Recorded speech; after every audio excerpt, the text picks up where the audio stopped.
here's a little thing. Should you buy Medal of Honor above and beyond VR? In my opinion, I think it's great, but I'll go over some pros and cons and a lot of different stuff. So let's start with a price tag and also what you can get it on.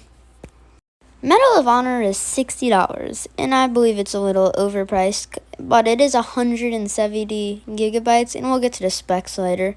So it's $60. If you don't have enough money to get it, well, you're going to have to get another game like Onward or something. And for what you can buy it on Steam or the Oculus store. So if you have an Oculus, you could do that, and if you have like any other thing, like you could buy it on Steam. So it's a win-win.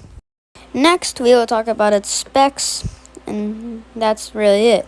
So you're going to need a pretty beefed up computer and also 170 gigabytes free of storage.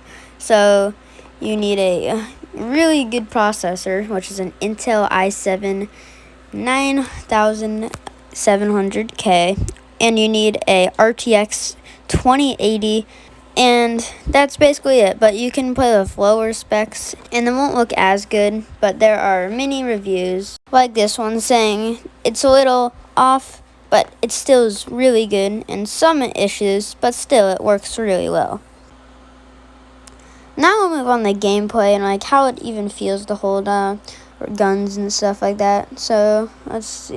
So usually if it's like a two-hand gun, it usually is really bad with VR games, but surprisingly with this, it's actually really good.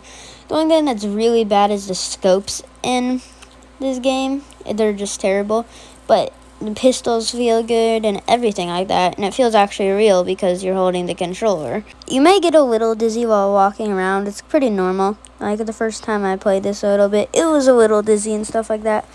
And also, you don't have to move with your head. You can just move the little side stick, which is pretty good. And throwing a grenade is actually pretty good. It's like basically just throwing a baseball, but you don't feel it. You need a decent amount of power to throw it, but like if you do no power, it'll just dangle off your hand and explode you.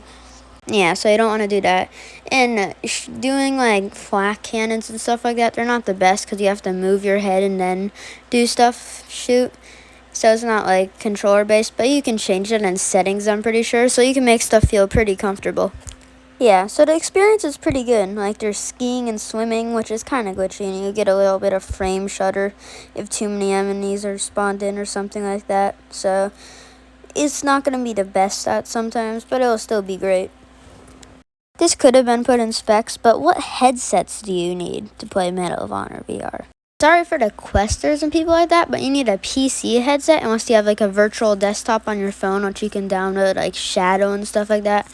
But anyways, it's only for PC users technically, just because you need a high amount of specs and stuff like that. And it's too much for a phone. It's 170 gigabytes. That would be almost double your phone, or more than double of your phone's storage at max. So here's another question. How good are the missions?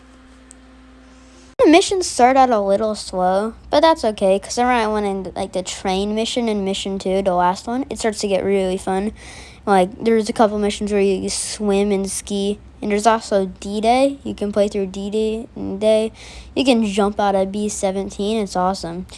And so in my opinion, the game starts to get a lot more fun around mission 2. So I would recommend not quitting early and saying it's terrible. It's like to never read a book by its cover. So yeah, try it for once, I guess. Last but not least, the conclusion. In conclusion, it's a pretty good game to invest in. I would get like Onward or something if you're trying to play it cheap or something like that. But if you have enough money, yeah, you should probably get it. It's not like a Boneworks good or something like that, or like Half-Life. But still, you can do really cool stuff with it. And it's quite the fun World War II shooter. If you're into World War II, you should probably get it over like Onward or something like that, because it's fun.